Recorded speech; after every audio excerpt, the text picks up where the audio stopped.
నమస్తే, నేను Ashok Kumar. Welcome to our channel.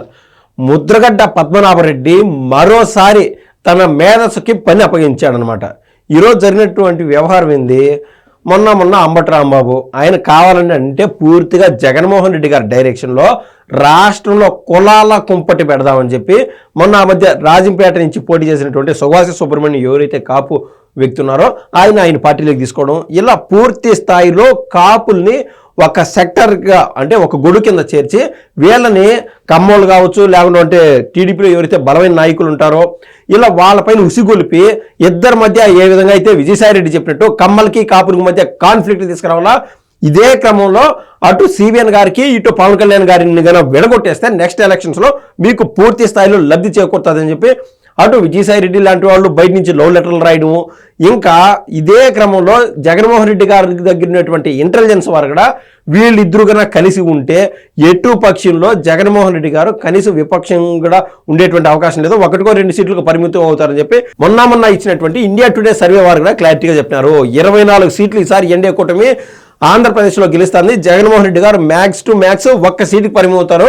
అది కూడా చెప్పలేము ఈ రోజున్నటువంటి పరిస్థితుల్లో, అంటే మూడ్ ఆఫ్ ద ఇండియన్ నేషన్తో వాళ్ళు చేసినటువంటి సర్వే మూలాన. ఈ క్రమంలో జగన్మోహన్ రెడ్డి గారు పూర్తి స్థాయిలో ఏదైతే రెడ్డి కులస్తులనో లేకుంటే అగ్రవర్ణాలను పెట్టుకొని బయటకు వచ్చి మీడియా సమావేశాల్లో మాట్లాడిపించాల్సింది పోయి మహా అంటే కావాలనే ఏదైతే రాష్ట్రంలో కులాల మధ్య విద్వేషాలు రెచ్చగొట్టే విధంగా అంబటి రాంబాబును వాడుకోవడం, అదేవిధంగా ఆ గౌడు కులస్తులైనటువంటి జోగి రమేష్ను వాడుకోవడం, ఇలా ప్రయత్నాలు చేసుకుంటూ పోతున్నాడు. ఈ క్రమంలో ఇంకా వీళ్ళకి అగ్నికి ఆజ్యం తోడినట్టు ముద్రగడ్డ పద్మనాభం ఎంట్రీ అయితే బాగుంటుందని చెప్పి జగన్మోహన్ రెడ్డి గారు భావించారు. ఎందుకంటే అంబటి రాంబాబు అనే సినిమాలో ఆయన జనరల్గా అంటారు కదా, మరీ గట్టిగా తొక్కేశానని చెప్పి అంబటి రాంబాబు తన కంట్రోల్ కోల్పోయి ఇష్టానుసారం అమ్మలక్కలు బూతులు తిట్టినటువంటి సంగతి మనం చూసాం. ఈరోజు ఆయన అరెస్ట్ అయినాడు. అంబటి రాంబాబు లాంటి వ్యక్తులపైన సింపతి రావడానికి ఆయన ఏదో జైలులో పెట్టారని చెప్పి, ఆయన ఏదో స్వాతంత్ర సమరయోధుడు అని చెప్పి ఇలా పోర్ట్రేట్ చేయడానికి ముద్రగడ్డ పద్మనాభం మరోసారి జగన్మోహన్ రెడ్డి గారి డైరెక్షన్లో ఆయన ఒక లేఖ రాశాడనమాట. లేఖలో ముఖ్య ఉద్దేశాలు ఏమున్నాయో చూసేటువంటి ప్రయత్నం చేద్దాం. ఆయన మరీ ముఖ్యంగా ఆయన లేఖ రాసింది ఎవరికంటే ఏపీ ముఖ్యమంత్రి అయినటువంటి నారా చంద్రబాబు నాయుడు గారితో పాటు ఐటీ శాఖ మినిస్టర్ అయినటువంటి నారా లోకేష్ గారికి. ఒక్కసారి ఈ దఫా అయినా ఏమైనా సరే ముద్రగడ్డ పద్మనాభరెడ్డిలో ఏమైనా చలనం వచ్చి మంచి విషయాలు ఏమైనా రాశాడో ఎవరో చూద్దాం ఒకసారి. అసలు ముద్రగడ్డ పద్మనాభం అనేటువంటి వ్యక్తి ఈ రోజు రాసిన లేఖ కంటే పూర్వం జరిగినటువంటి ఒక సంఘటన మీ ముందుకైతే తీసుకొచ్చేటువంటి ప్రయత్నం చేస్తాను. ఒకసారి క్లియర్గా చూడండి. సాక్షిలోనే రాశారు. అన్న మాట ప్రకారమే పేరు కాపు ఉద్యమ నేత ముద్రగడ్డ పద్మనాభం మార్చుకున్నారు. ఇక నుంచి ఆయనకు పేరు అధికారికంగా ముద్రగడ్డ పద్మనాభరెడ్డి. ఈ మేరకు ఏపీ గెజెట్లో ప్రచురణ కూడా అయింది. అంటే క్లియర్ కట్గా తృప్తిగా సంతృప్తిగా జగన్మోహన్ రెడ్డి గారి కులంలోకి ముద్రగడ్డ పద్మనాభరెడ్డి మారిపోయినారని చెప్పి ఆ రోజున వాళ్ళు సమర్పడినారు. ఇదంతా ఖచ్చితంగా పాయింట్ బి నోటెడ్. ఈ క్రమంలో ముద్రగడ్డ పద్మనాభం చింత చచ్చిన పులుపు చావలేదన్నట్టు ఏపీ ముఖ్యమంత్రి నారా చంద్రబాబు నాయుడు గారి పైన ఆయనకున్నటువంటి అక్కసు ఏమాత్రం తగ్గలేదు. గతంలో 2014 నుంచి 2019 వరకు ఆయన తుని ఘటన మనం చూసాం. ట్రైన్ తగలబెట్టడం ఎన్ని జరిగిపోయినట్టు ఈయన కావాలనే ఉద్దేశపూర్వకంగా రెచ్చగొట్టేటువంటి వ్యాఖ్యలు చేయడం వల్ల అటువంటి సంఘటనలన్నీ చోటు చేసుకున్నాయి. ఏది ఏమైనా కూడా 2019లో అది దైవ నిర్ణయం అనుకోండి, లేదా జగన్మోహన్ రెడ్డి గారు ఏదో యువ నాయకుడు ఏదో మంచి చేస్తున్నాడు కదా అని చెప్పి ప్రజలు ఆయనకు ఓటేస్తే క్లియర్ కట్గా ముద్రగడ్డ పద్మనాభం లాంటి వాళ్ళందరి వ్యక్తుల యొక్క నైజము బట్టబయలే విధంగా దేవుడే ఒక అవకాశం ఇచ్చినాడు. ముద్రగడ్డ పద్మనాభం లాంటి వారి యొక్క శైలి ఎట్టుంటుందని చెప్పి 5 ఏళ్ల పాటు ఎక్కడ ఉన్నాడు ముద్రగడ్డ పద్మనాభం? 2019 నుంచి 2024 వరకు ఆయన దగ్గర అధికారం ఉంది కదా. కనీసం కాపుల కోసం ఏ రోజైనా బయటకు వచ్చి ఉద్యమం చేశాడా? లేకుంటే కాపులకి రిజర్వేషన్ కావాలని చెప్పి నేను ఏదో పోరాటం చేస్తానని చెప్పి షోకేస్ చేస్తూ వచ్చాడు కదా. అది జగన్మోహన్ రెడ్డి గారు ఆ దిశగా ఎంత మేర ప్రయత్నం చేశాడు? ఒక్కసారి నేను ఏమైనా క్వశ్చన్ చేశాడా? అది ఉండదనమాట.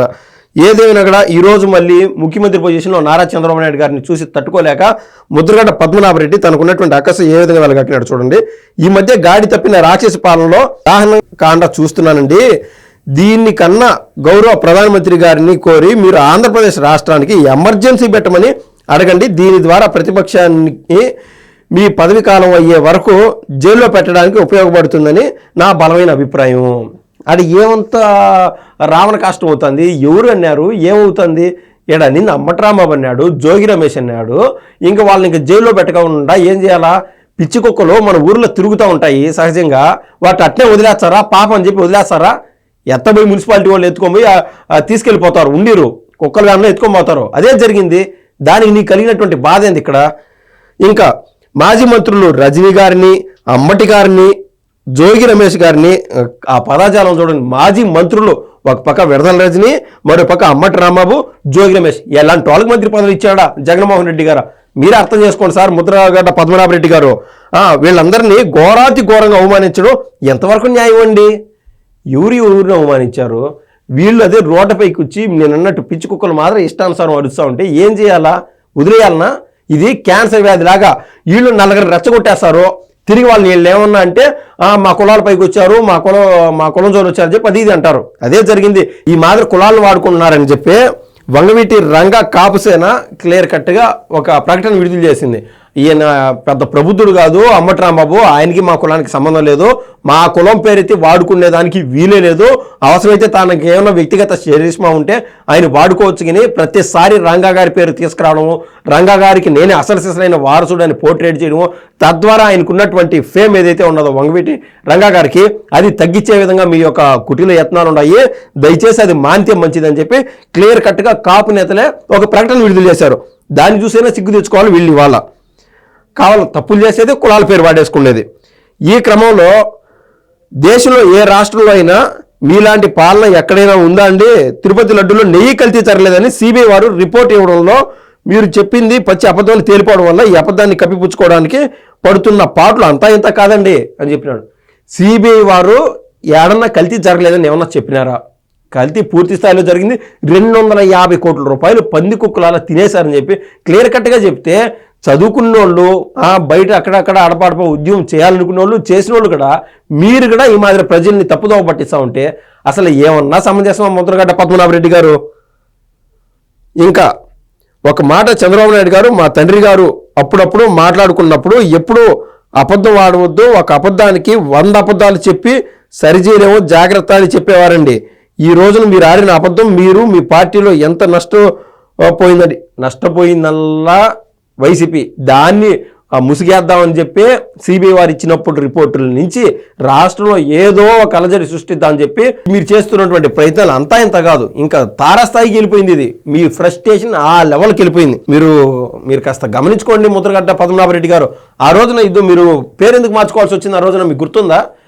మీరు చెప్పేటువంటి ఆయనకి అసలు నాకు కులాలతో సంబంధం లేదు, నన్ను ఒక కాపు నేతగా చూడాలనుకుంటే నా పార్టీలో కూడా వద్దు, నన్ను ఒక సహజంగా ఒక నాయకుడి మాదిరి చూసి నా పైన అభిమానం ఉండేవాళ్ళు ఎవరైనా ముందుకు రండి అని చెప్తే ఆయన మాట తీరికి కాపు కులంలో నీలాంటి వాళ్ళని పుట్టగొడుగులాగా ఉండేటువంటి నీలాంటి వాళ్ళని అందరినీ తుదిముట్టించి పక్కకి జరిపేసి కాపు కులం ఇంకా ఓన్ చేసుకునేది పవన్ కళ్యాణ్ గారికి.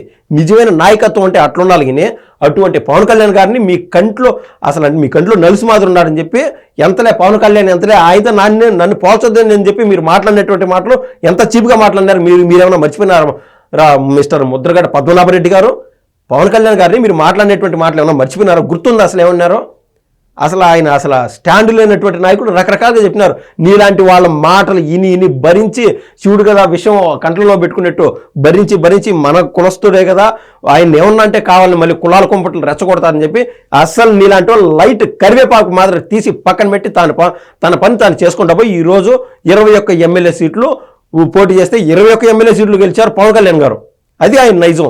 అటువంటి పవన్ కళ్యాణ్ గారు పిఠాపురంలో ఓడిపోకుండా ఉంటే ఈయన పేరు మార్చుకుంటారని చెప్పి ఇంకా నీకు సిబిఎంతో పనిలే, ఆడ జగన్మోహన్ రెడ్డి గారితో పనిలే, నారా లోకేష్ గారితో ఇంకా ఎటువంటి నాయకులతో పనిలే, కేవలం నీ కులం నుంచి నిన్ను దాటి బాహుబలిలో ఏ మాదిరి అయితే రానా విగ్రహం అంత ఎత్తుంటుంది, ఇంకా బాహుబలి విగ్రహం ఆ రేంజ్లో ఉంటుంది కదా ఇంటర్వెల్ సీన్లో, ఆ మాదిరి పవన్ కళ్యాణ్ గారు ఎలివేట్ అవుతూ ఉంటే మీరు కడుపు మండి తట్టుకోలేక ఆ రోజు పవన్ కళ్యాణ్ గారు టార్గెట్ చేసినటువంటి విధానం ఈ రోజు మళ్ళీ మీరు కాపు కులం పైన ముసలి కన్నీరు గారుస్తున్నారు. మీరు అన్నీ అర్థం చేసుకోవాలండి ముద్రగడ్డ పద్మనాభరెడ్డి గారు, కాస్త గమనించుకోండి. మీరు కూడా ప్రజలు ఏమి చైతన్యవంతులు కాదనుకోవద్దు. ఆంధ్ర రాష్ట్ర ప్రజలు ఏదో సాక్షి వాళ్ళు లేకుంటే వైసీపీ వాళ్ళు సోషల్ మీడియాలోనూ అభూత కల్పనలో జరిపేస్తున్నారు, ఏదో అభూత కల్పనలతో గడిపేస్తున్నారు. కల్తీ నెయ్యి లేదు అని చెప్పి 250 కోట్లు దండుకున్నారు. దాంట్లో 2 కోట్ల పైచిలకు లడ్లు తయారు చేశారు. అదేవిధంగా ఏదైతే ఉత్తరప్రదేశ్లో రామాలయం ఉండదో అక్కడికి ఏకంగా 1,00,000 లడ్లు పంపించారు. ఎన్ని కల్తీ నెయ్యితో జరిపినటువంటి వ్యవహారం ఎందరికీ తెలుసు, వాస్తవం అది. ఏకంగా 68 లక్షల కేజీల పైచిలకు కల్తీ నెయ్యి తయారు చేసి దాన్ని వాడినారు. అది కాకుండా కనీసం ఒక నెయ్యి చుక్క కూడా వాడుకుంటే ఎట్ట తయారు చేశారు రోజు లడ్లు? దానికి సమాధానం చెప్పండి అండి ముద్రగడ్డ పద్మనాభరెడ్డి గారు. ఇష్యూని డైవర్ట్ చేయడానికి మీరు ఈ ఎమర్జెన్సీ పాలన అంట, సిబిఎన్ అంట, లోకేష్ అంట, ఈ లోపు మీరు మళ్ళీ సవతి తల్లి ప్రేమ చూపిస్తున్నారు పవన్ కళ్యాణ్ గారి పైన. మీరు ప్రేమ చూపించినా ప్రేమ చూపించుకున్నా కూడా నేను చెప్పినట్టు మీరు పవన్ కళ్యాణ్ గారి కాలి గోటికి నలుసంత అనేది చాలా మంది అనుకుంటున్నారండి ఇవాళ. ముద్రగడ్డ పద్మనాభరెడ్డి గారు ఎన్ని మీరు గమనించుకోండి. ఇప్పటికైనా వయసు వచ్చింది, ఇంకైనా సరే మీరు ఒక కాపు కులం కోసమే పోరాడుతున్నానని మీరు పోర్ట్రేట్ చేస్తున్నారు కాబట్టి ఇప్పటికైనా అయ్యిందేదో అయిపోయింది, ఇంకైనా జెన్యున్గా ఉంటారని నేనైతే భావిస్తున్నానండి. ధన్యవాదాలండి.